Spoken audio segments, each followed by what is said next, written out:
Welcome, everyone. Thank you for tuning in here to BAM PFA's exciting presentation of Storm and Isolation. I'd like to invite Shinichi Iova-Koga to join me here on the screen. And there he is now. Welcome, Shin. Hi. It's terrific having you here. Thank you so much. Well, thanks for having yeah.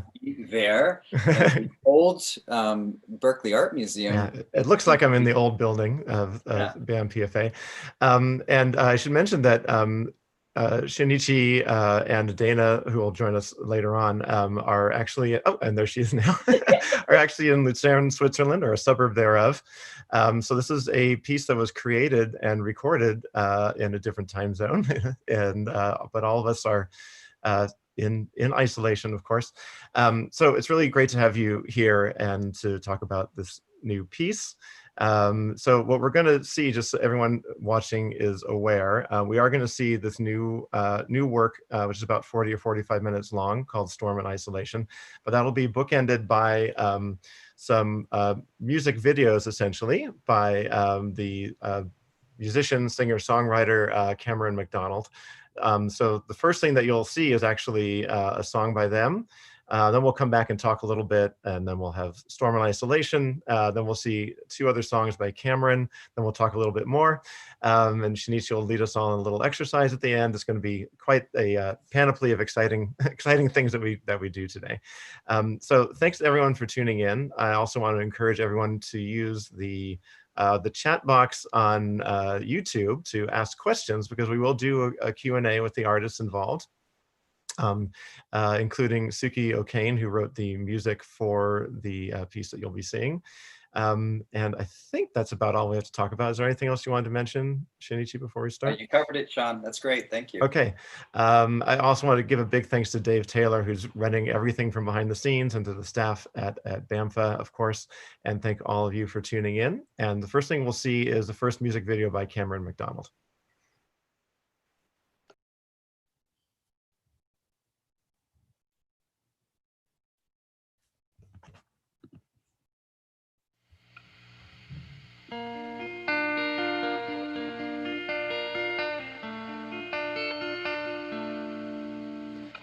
Break it into pieces, everybody reaches for the one that looks biggest to their eyes. Cut it into slices, wouldn't it be nice if one was enough to satisfy? The truth is that this land is so divided. A million opinions, but it hasn't been decided. Critics judge with hands and feet, leaders pass a bill. Nothing in this world is standing still.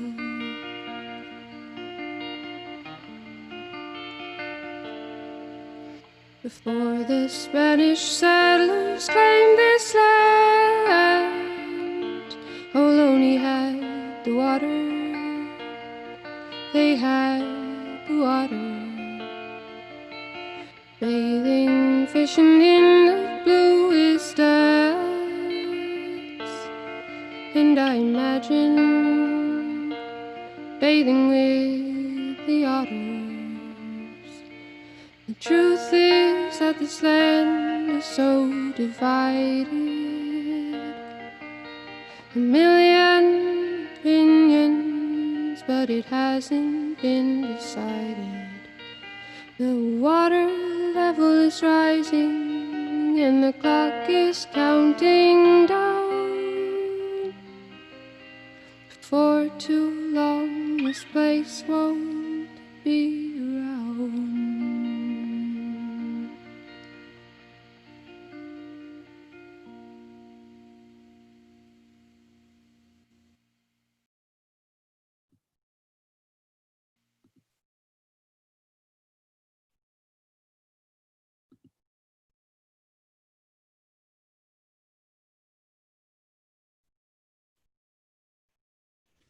Well, that was beautiful to hear. And I'm going to again invite Shin to come back and join me here on the screen, so we can talk a little bit about, and there he is, There I am. talk about maybe just quickly why you invited Cameron to be part of the project. I mean, the longer video, which we'll see soon, is your dance movements, sort of live performance work.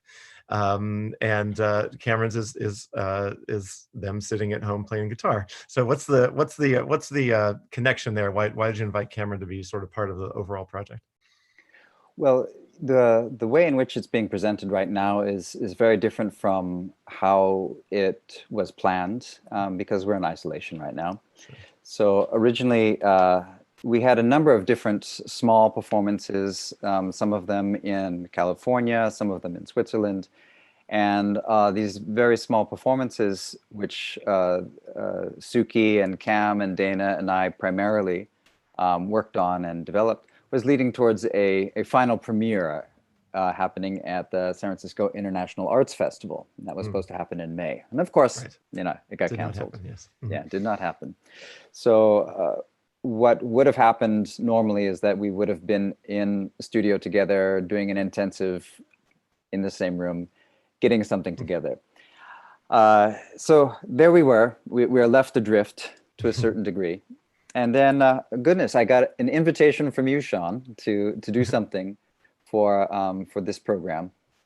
And then I had been thinking, oh, we should make a film version of it because it seems the appropriate thing to do right now. If we can't perform it live, we should make a film version. I would say I was dragging my heels a little bit because there was no real deadline. It was like, oh, okay, we should do it. And then when do we do it? And, you know, and there's a lot of dealing with a new life as well going on. Of course, yeah. So all adjusting. yeah. So anyway, so you invited us into this, and so okay, all right, let's make this film. Good. So so Cameron and Suki both worked on the soundtrack that you'll be hearing with the dance film. So that's both Cam and Suki in there. Good to know. And so the final performance would have involved some of these songs that Cameron has written. And it also stems from the original conception of the piece, which was that it was going to be a protest song piece, that we were going to essentially base the piece on protest songs. Mm-hmm. And, you know, was looking at Billy Bragg and looking at, Sure. Pete Seeger and a lot of other, people who do that kind of thing. Right.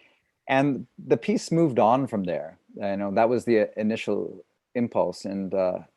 And so that impulse stayed on in the wish to have Cam create some songs that were not exactly protest songs, but were very pointed songs, I might say.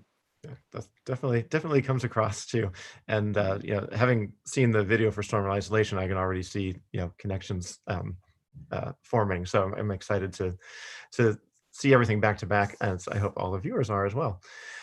So fantastic. So is there anything you want to say about Storm and Isolation before people see it, which is the next thing coming up? Yeah, I might make a suggestion for people who are watching, that you maybe that you take a moment to relax, and Storm and Isolation, and I say take a moment to relax because Storm and Isolation unfolds slowly. So I'm just going to say unfolds slowly, and there's a lot of tiny details within it. And so don't expect it to be sudden, like stampeding rhinoceroses going across the screen, or a lot of fast cuts or anything like this. And in a lot of ways, this approach for the film is also, to some degree, in reaction to a world in which we are moving at a very, very fast pace. So the film slows things down a little bit. Yeah, that definitely comes across. It's definitely more Tarkovsky than a Michael Bay film or something. So, yes, far more artistic in its own way than either, probably. So fantastic. So I hope you all enjoy this presentation of Storm and Isolation, and we will see you on the other side of that and talk a little bit more. Thanks.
I see!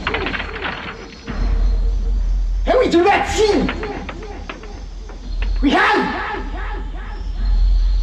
We have! We have!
Well, welcome back. It was, I think I can safely say, an intense experience. What a joy to watch and to experience in this way, since we couldn't see it live in person, to see this very beautifully imagined for a film medium version of this piece. Again, I want to thank everyone for joining us watching, and please, we're going to have a little chat now with the artists involved. So I invite Suki Okane to come on, and also Shinichi, and I'm hoping Dana is there as well. And there they are, to join us all to talk a little bit about the work. I also want to encourage anyone viewing to go on to YouTube and ask questions. There's a little chat feature on the YouTube page, and feel free to ask questions, and I'll pick a few to ask folks here. So welcome. You'll see in one corner of your screen, Shinichi Iova-Koga and Dana Iova-Koga. So thank you both for joining us from far off Switzerland. Thanks for having us, Sean. Yeah.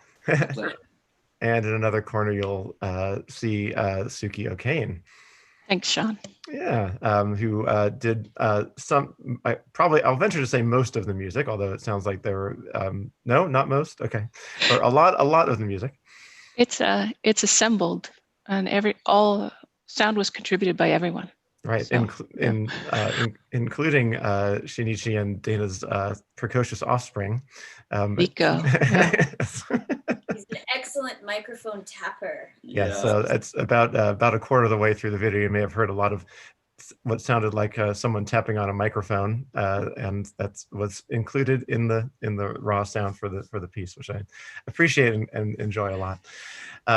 So before we get into questions by other folks, I think the piece comes across as both very mythic on one level. At least it kind of begins and ends that way, with a very mythic kind of feeling, and yet also feels very emotionally focused on the two of you performing on the camera. So it's certainly does not shy away from faces and human emotion, at the same time that it's dealing with larger aspects of human bodies in a landscape and facing unknowns and things like that. I'm curious a little bit about you mentioned that the piece began with sort of protest songs as sort of a beginning impetus, at least, and how it took the shape, maybe how much it might have changed from your original conception to this filmed version. I would say it changed enormously, right, from original conception to the film version. But I typically expect that with our work, because, for example, if I'm directing, like I'm directing this piece, then before we've even met as collaborators, I've put forward an idea. I put forward some kind of conception or whatever. But for me, the beauty and the magic of the work with Suki and with Cameron and with Dana, and anytime there's an inkBoat collaboration, it's always got it does, for me, from my opinion, it has to have a director or something pushing it forward. But the people that I'm working with are all people who have a huge artistic background, if I might put it that way. So we don't assemble a bunch of people who all know one kind of thing and just have to follow somebody's marching orders, so to speak. It's more like there's a platform put out. I can just put it that way, that there's a platform put out, and here's some parameters of that platform, here's some initial ideas. But then within that, there's always this bit of play, and then somebody's personal experience comes into it, or the situation of the world comes into it, or the environment that we happen to be in, situation, not about situation, but like the physical environment, what's physically around us comes into it. So it's all these things that end up shaping it. So the concept of the piece carries through in some fashion, but it gets mutated, and I think rightfully so. And And it happens with every single one of our productions. The beginning looks so different from the end. Yeah, I mean, absolutely. I mean, having been aware of and experienced several inkBoat productions in the past, I'm aware kind of how that works, and that's part of the beauty of the type of work that you do. Let's see. I'll mention that most of the sound that you heard was created after the video.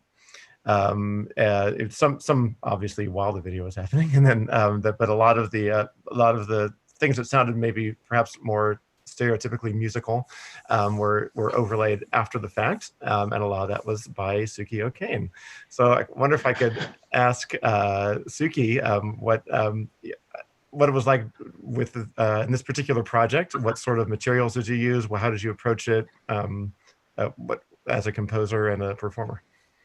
We have a pretty vast musical vocabulary now for The Storm in My House as a project. So in this film, I pulled all the way back to Cam's field recordings in Luzern and Dana's work, a recording of her walking on eggshells. And it's hard for me to keep track of all the material that's there. And then, yes, at the last moment, Cam, in addition to the work that she did for the short songs that you'll hear today, put out maybe 9 minutes of her just improvising some singing. And I took that a million ways. I had about 25 samples from that 10 minutes that I was manipulating during that time. And I thought about what the original soundtrack was doing. So there was a lot of call and response. So if Nico did something, I did something. I thought I didn't want to obliterate it. I wanted to feel it, what he was doing. So the emotion I think is rightly there. Watching Shin and Dana dance has been one of the real kind of highlights of my collaboration with inkBoat, and I really focus on that moment. So it was, even though we were apart and their materials looked a lot to me like downtown Oakland, you know, and I'm still thinking of the various storms in our houses. I pulled in only one other new vocabulary. It was material that I recorded when I was sonifying a house in Utah that was empty. And so that's Jack's house. So a lot of those other small things came from recording the sound of his house being percussed. So yeah, a lot of stuff in there. Great. So I'm looking at the chat over here, and I actually see a question particularly for you, Suki, which says, what was that amazing pew pew zooing sound coming off of the bowed metal? That's the bathroom of Jack's house. Oh, wow. I had a bow, and I think that's the one I just found a little edge on a mirror, just recorded it. Very cool. And it's not raw for sure. It's been manipulated a little bit, but the original's right there. Yeah. I try to stay inside of a vocabulary that honors like the inkBoat intention, which is like they give you a word, you know, like house or storm or the. And yeah, and I've been working with some of this material for a long time, so it was really great to have some new insights from Cam and bring that in lyrically. Yeah. Terrific. Good. Well, I mean, it certainly all came together wonderfully. I'll say we had one of the first questions that was asked on the YouTube chat here is it Butoh? So do you have any, I mean, maybe you could address the idea or any influence of Butoh in your work in general. Yeah, sure. I mean, is it Butoh? No and yes will always be the answer, I suppose. No and yes, yes and no. Because both, I mean, so my background or my relationship to Butoh comes through working in 2 different companies and some collaborations. So those companies being Butoh companies, so Harupinha and Tenpenchi with Yumiko Yoshioka, and a collaboration with Komurobushi. All of these are very Butoh identified people that I worked with. And so it definitely made a mark on me, and so it has a particular kind of part of my genetic material as a dancer. And Dana spent quite a bit of time with Min Tanaka. So of course we're both influenced quite a bit from things that are Buto dance. But that said, you know, Buto isn't a form. And so what it might have looked like in, say, the founder's time, and what it might have looked like in even the companies that I was in, isn't necessarily what I think it's continuing to look like for myself.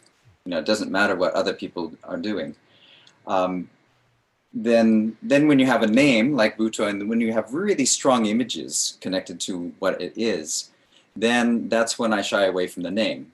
If the name just automatically comes to a set of really narrowly defined images, then I feel like, oh, well, I'm not part of those narrowly defined images. So, but that said, I can't deny a connection, and I can't deny also a continued enjoyment of what has come out of there, out of Buto Genesis, if you might put it that way.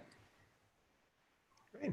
I think the influence is pretty, comes across, of course, but it certainly doesn't feel like it is conceived of as Buto performance. So we have another great question from the great Pamela Z.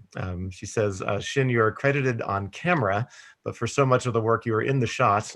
So I'm wondering how did that work? Well, Pamela, I've got a tripod. I've got a camera with a 28mm wide angle lens. Boom, press play, walk into the scene. And then for a lot of the stuff that was in the woods, right? So in the woods. So I would do that, plonk that down, just press record, walk into the scene. And fortunately, one of our students here in Switzerland, Zoe Darling, was available to do the close-up shots. So Zoe would do the close-up shots, and I had the camera set up for the wide. And so for almost all the scenes in the woods, it was the combination of the two cameras. And so then I would just edit between the two. And then once Dana and I were up in the grassy area with the barn, mm-hmm. That was just me and the wide angle lens. Mm-hmm. And then occasionally an 85mm lens on the camera, and right there on Dana or something like this. So it was it was a kind of a patchwork, and I also have a really lousy tripod, so I couldn't do a lot of nice pans or anything like that. One of the legs kept falling apart, and and then I'd have the height of the tripod would be determined by the one leg that was broken. So, right. So it's I was working with what I had. Let me put it that way. Yeah, beauty definitely comes out of the limitations, I think, sometimes. So that's really great. Dana, we haven't heard a whole lot from you. I wanted to just mention, probably one of my favorite moments in the piece is that beautiful close-up of your face, and you look like you maybe are waking up and then trying to come to a realization or understanding of something. You look upwards and you look ahead, and your eyes closed, your eyes open. I just felt that encapsulated kind of how I have felt personally through the isolation time, the entire, just kind of a little bit confused and not certain what's happening, not certain what's coming next, what's going on, where we're headed. I just wanted to talk to you a little bit about the process of collaboration with you. Obviously, you and Shinichi work together consistently for a very long time. But anything particular about this project that you wanted to address or talk about? Or? Oh, thanks for asking. I feel like on this particular project, I've been a bit more in and out, partly just due to all the other things going on in life. Of course. And sadly, for this video shoot, I got food poisoning the day before. So I missed some of the shooting, and by the time I came back, I was not feeling super tip top. So that shot that you're talking about, I was watching it and going, "Oh yeah, I was not a little queasy." I like it. Yeah, so I feel, and this is the second time I got to watch it just now. So I sort of feel like I'm in, but also out, and really gotten to enjoy being a bit more on the outside of this one and watching Shinichi's process and watching the collaboration, and then stepping in for a minute and then stepping out. Yeah. Great. And yeah, I guess that's kind of reflected in this film, because I'm in it a little bit, but kind of far back a lot of times, Right. which is suitable for my role, I feel, in this one. So yeah. Cool. Great. Another really nice question came in on the YouTube chat here. Someone says, I'm wondering about the combination of planned and happenstance, and they're focusing particularly in relation to the use of the sheet metal and your son. I guess those would be two separate topics. Yeah. So the sheet metal and my son were not in the original concept of the production at all. So the sheet metal itself was just something that there was a collection of sheet metal in the location that we were at. And on the first day of just exploring and figuring out what the relationship is between the ideas and the rehearsals and the showings that we did that were all in theaters, essentially. Essentially all in theaters. So how are these things now going to apply to this space? And to make the transition, I have to, I have to throw away a lot of stuff. So there's a lot of stuff that just makes no sense in this context. And then I have to explore the space itself. So it's a very site-specific piece, I might say.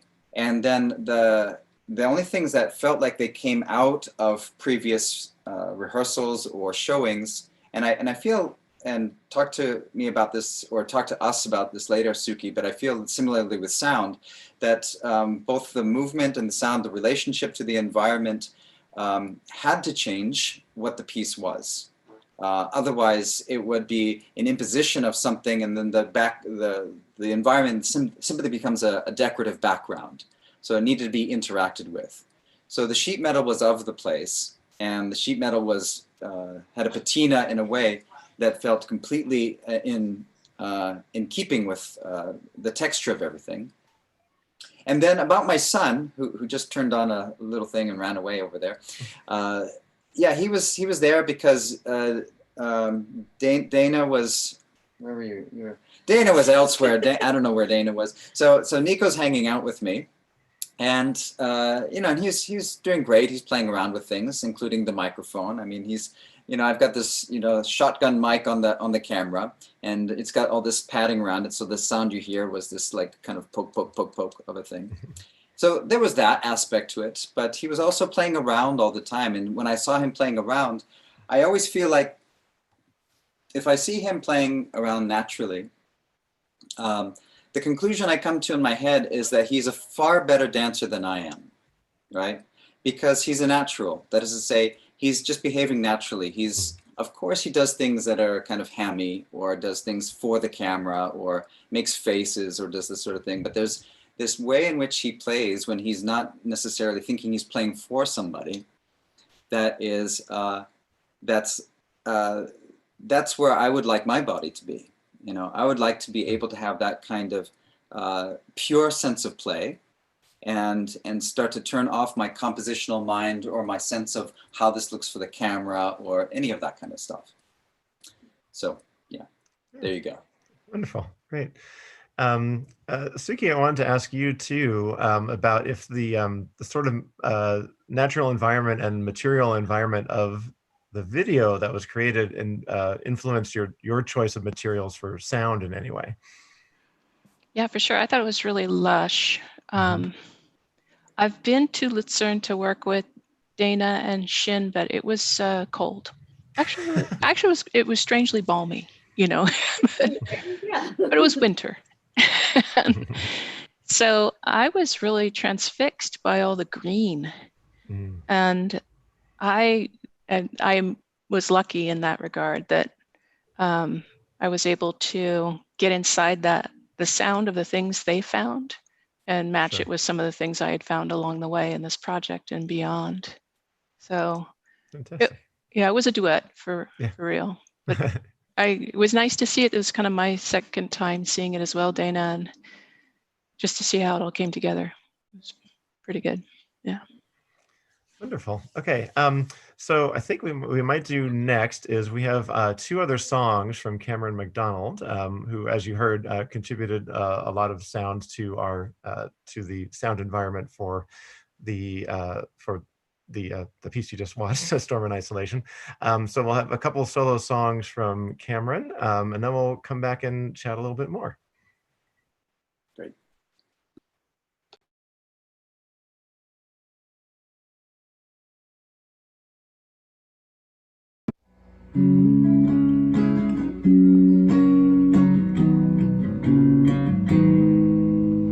Blackout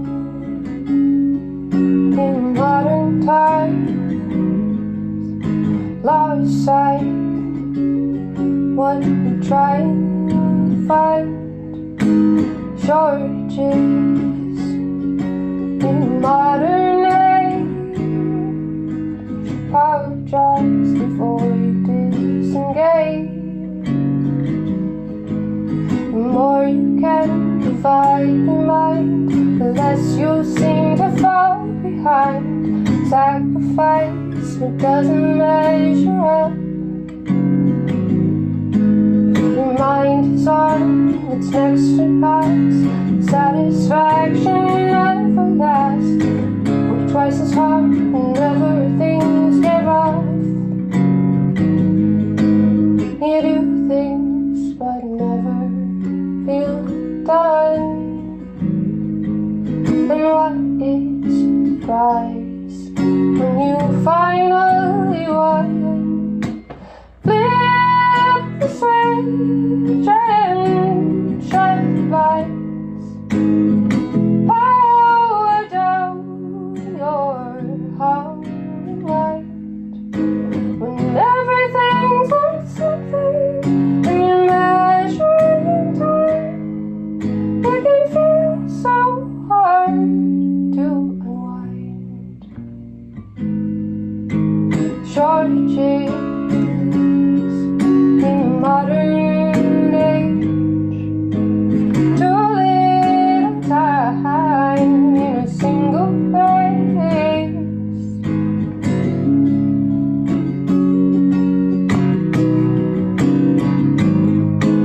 You're paying more than what it's worth, and get that deal that you deserve. Sacrifice that doesn't measure up.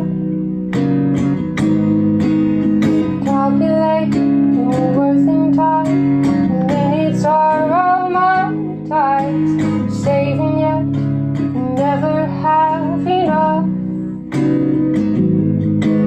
You do things but never feel done. And what is the price when you finally won? Flip the switch and shut the lights. Power down your heart light. When everything's like something and you're measuring time, it can feel so hard to unwind. It can feel so hard to unwind.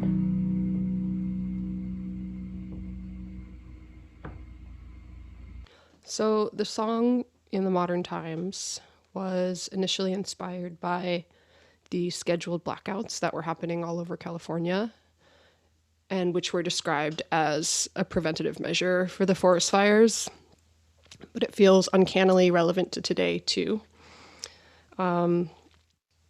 So in anticipation of having no access to technology, appliances, even my musical instruments, except for my acoustic guitar, I started thinking about how living without power puts you in a state of mind that is completely unfamiliar and really at odds with our modern day-to-day lifestyle, which is receiving endless streams of information, having everything available at our fingertips, and being available for constant communication.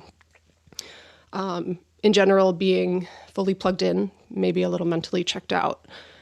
And I think in some ways this song is about capitalism, because the ideal state for that, and maybe for our mental health, is to not question too deeply why we're working so hard and so endlessly. And it's also about the sense of clarity and perspective that arise from the sudden withdrawal of or from being so plugged in. It can sometimes feel like you're being yanked out of a mechanical operation. But ultimately, it's a reminder of the ways that capitalism orients our thinking toward goal achieving, focusing on success and earning for the future. And I believe that I know that for me, this takes us out of fully living in and experiencing what's happening in the present. And often that's not quantifiable, or the things that are not quantifiable are not fully taken in. I Stand Corrected is related to In the Modern Times in that it is looking at the resources that we use daily, except that these are more fundamental resources like running water, electricity, and engages with the question of having them long-term or not. So when we were engaging with the Albany Bulb as a resource for the storm in my house, we interviewed several residents who lived there for as many as 7 years in tents until they were evicted. And they were living without electricity, without running water. They actually described how, I think it was a weekly or twice weekly practice of filling up their water jugs and hauling them about a mile to their campground. And in general, they were living without a lot of the comforts that I think many of us who are housed think to be indispensable. Can't imagine living without.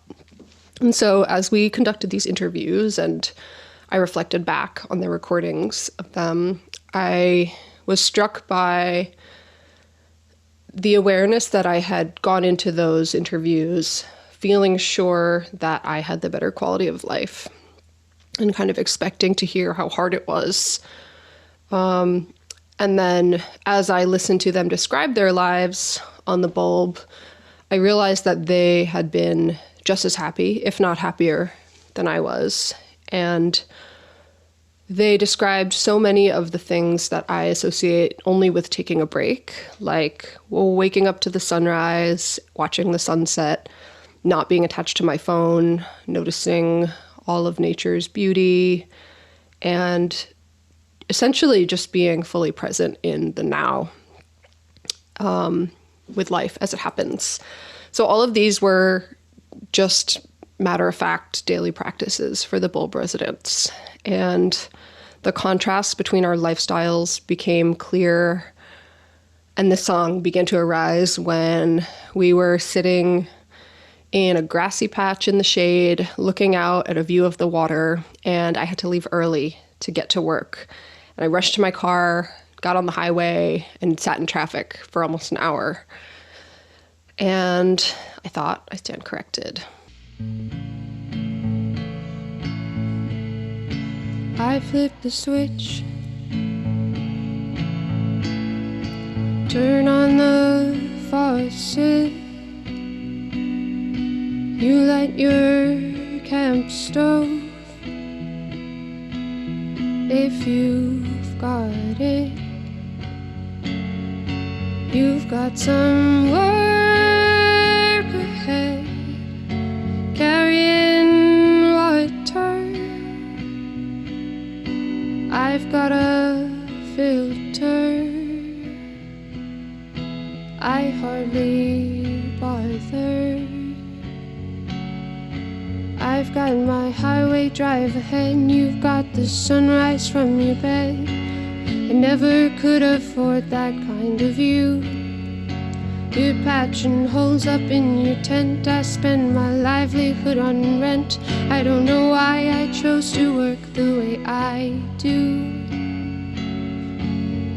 But if we could switch places, would you want to? If we could trade spaces to interest you. I don't know why I was surprised to hear that you were satisfied, and life since then has never been as good. It was a given at the time, it was a perfectly straight line, and I was on the side I understood. But I stand corrected. If you could go back again tomorrow, you would. I was taught that what was best was to work hard and invest, to spend with care and make a profit through and through. I've got a roof over my head, I've got a pillow on my bed, but I can't seem to feel as peaceful as you do. But if we could switch places, would you want to? We could trade spaces tomorrow. Would that interest you? I don't know why I was surprised to hear that you were satisfied, and life since then has never been as good. It was a given at the time, it was a perfectly straight line, and I was on the side I understood. But I stand corrected. If you could go back again tomorrow, you would.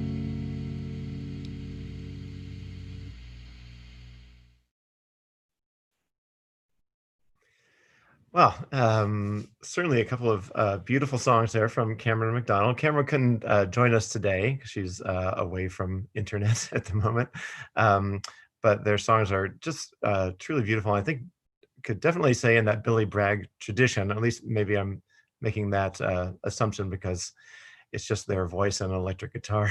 So it has definitely a Billy Bragg feel to me. So I'd like to invite Shinichi back onto the screen. And Dana, yep, if she's still there, great. And just to talk a little bit about the origins of this with the your project that had to do with the Albany bulb. Can you address that just a little bit before we start to get to the next segment? Yeah. Well, I did notice in the chat Susan Moffat asking a question in there, and certainly Cameron addressed our time at the Albany bulb in their discussion and the song, and I just wanted to say this, that the time spent there made this influence, and then we did these recordings, and then when we did a version of this at Counterpulse in San Francisco last October, we had some interviews being played. And it was part of the production, and as you might have noticed, there was none of that appearing in the film. Sure. And it's occurred to me that we've just gone through a process of digestion, and I started to think about early experiments in like fusion jazz or this cultural music being fused with rock and roll or whatever. And in the beginning, it was awful. Right? I mean, to me, it was awful because it just felt like these two things that were just kind of sort of stuck together somehow. And but these days, I feel like that experiment that at first might have seemed awful to me. I mean, I'm thinking about the 80s, especially in the 80s, early 90s. But then at some point, it's this digestion that happens, and that thing that was awkward at first feels like it becomes integrated. And I feel in some way that a little bit of time passed, and our experience with the Albany bulb has sunk in a little bit more. Mm-hmm. And so the things that appeared in the film are not necessarily directly like, oh, well, this was an experience that we heard about in an interview. I had considered in the film to actually physically carry a heck of a lot of water. In fact, I was thinking to like just have my whole body just covered with canisters of water and doing that sort of thing. And then I found the sheet metal. I went, sheet metal. And the sheet metal just seems more of the place. and then the water seems more the idea that I was carrying from the Albany bulb into this place. And then it felt more genuine for this film to do to the sheet metal. Probably if I had thought of doing all this on stage, I would have ended up with all this water on stage, probably. Yes. In fact, I did do that in the Counterpulse to a degree. So it's again coming back to one of the original thoughts that we discussed with Suki on too, was that the environment and the situation and the conditions just continue to change what we do. And it's really hard for me to just say, okay, this thing is done, and then let's just keep redoing this dumb thing, because the times change, the environment change, and sometimes the people around change. So the pieces always change. Yeah, of course. Well, great. This has been such a wonderful experience getting to see all this great work by all 4 of you, 5 of you, including Nico, and just a wonderful experience. Now, you had said that you might try leading our audience in a little short exercise or something that they can do from home. So I'm gonna leave the screen now and let you do that, and then we'll come back and say goodbye and wrap up with everyone. So. All right. So it's going to be very, very brief. Well, not so brief, but brief enough.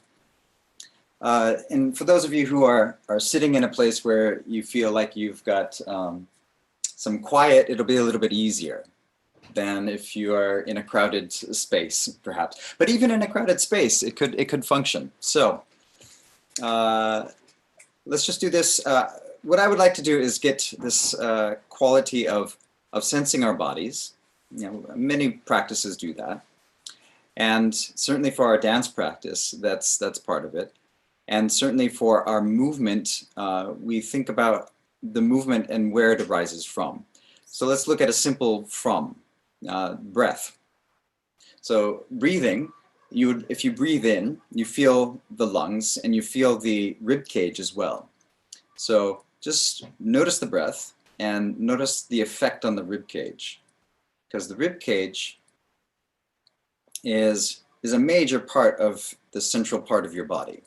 So you breathe in, feel the rib cage expand, and release. Feel the rib cage expand and release. Yeah, just notice that for a little bit.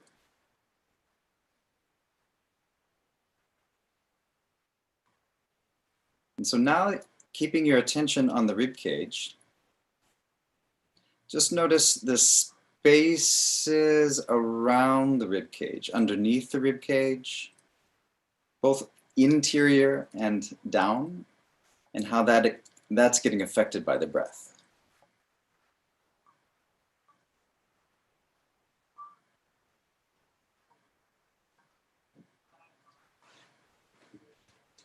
And then bring the attention to the skin. Just the skin.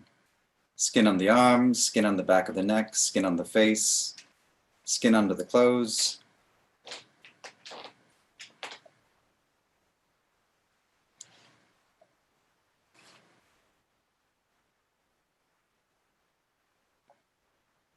And notice where your mind goes on your body. So for example, if your mind is on a particular patch of skin, like your arm, for example, the interaction of your mind with that patch of skin is going to set off your nerves a little bit. So your nerves might, I don't know what they'll do. Maybe they'll tingle. Maybe something else. I don't know what sensation you'll have. But now the mind's interacting. And from this interaction, this expanding rib cage, noticing the skin. From this interaction, you might start to notice more of the tissues, more of the muscles, and then naturally, it's very possible that something wants to move. Maybe it's a movement from releasing. Maybe it's a movement from tensing.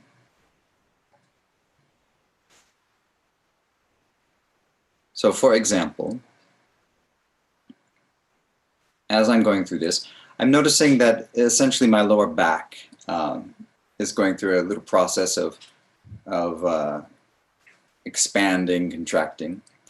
And that's creating in my body a little bit of forward and back movement. So I start with the observation. It's like walking into that environment. Walk into the environment, see what's going on. I walk into the environment of my body and I just see what's happening. There's a natural movement already from my breath. The breath leads me to noticing something about my body. Rib cage, skin. Now, for me, my lower back. For you, maybe something else. And then in that noticing and in that attention going to some part of your body, then something might decide to move or to expand or to contract in some fashion. So you could be sitting in some crowded cafe and just very lightly doing this exercise. Or you could be in the middle of, some family or something like that.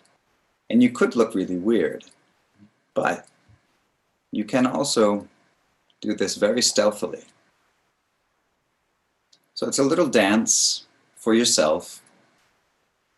And you could look weird, right? You could go into this strange thing, that you could also just be in the dance of this very, very fine and kind of microcosmic movement within your body. From there, things could go outwards.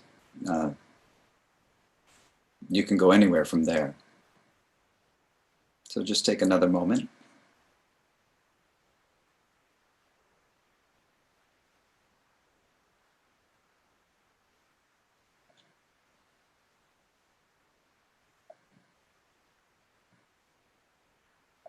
And 5, 4, 3, 2, 1. That's it.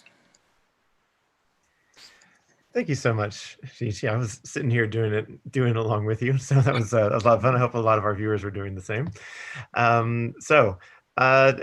Suki, if you can come back on the screen for us too, it'd be great to have all of us together for a little farewell here. Did any last words or thought? And Dana's back too. Great.